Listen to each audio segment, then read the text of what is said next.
I'm composer Outi Tarkiainen from Rovaniemi, Lapland, north of Finland.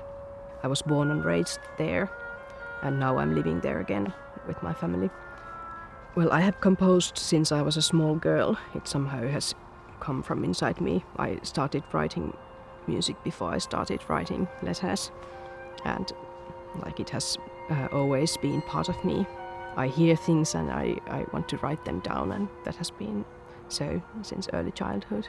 I'm a person from the north, so that's very in main part of my identity as a composer and as a person, both. It's the place where I am and where I want to be. After living in London and in Paris, I realized how quiet Finland actually is, and Lapland much quieter than the south of Finland. And I think that quietness I need for my work. I think I had to come back home because I didn't understand the life elsewhere. Like in Rovaniemi, I know each flower when they should bloom, and if that's early or late, when the blueberries are ready to be picked up, and that helps me to understand where I am in my life too. And I somehow felt lost while living elsewhere. Now I feel connected to the roots, and that helps me to bloom as a person as well. I'm happiest when I'm surrounded by my family, when I'm surrounded by good art and nature. My husband would answer that I'm the happiest when I may compose. That's very core for me. Mosaics, like its name suggests, it's like a mosaic formed work, and it's inspired by our new climate conditions that are unpredictable and fragmentary. In Gothenburg, where we had the world premiere this February, Joakim Odelberg, the Swedish filmmaker behind this, he had projected to all the concert walls and roofs and everywhere his Undermarina world, and I think it was absolutely fantastic. I had never seen such a thing in concert hall.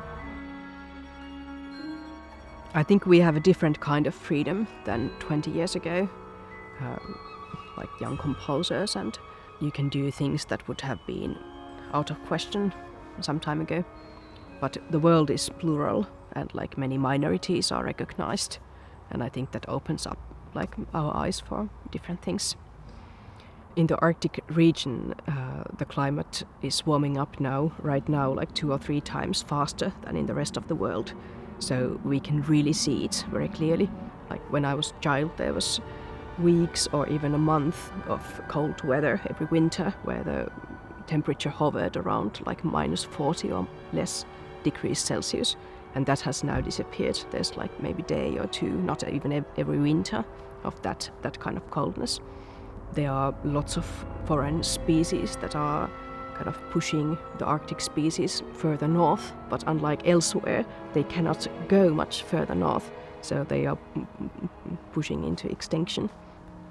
In the orchestra work Songs of the Ice, I wrote about ice and the fact it's melting and it's shrinking in our world, and it was dedicated to an Icelandic glacier called Okjökull, which was the first glacier in Iceland that disappeared. It was dead because the ice wasn't moving anymore.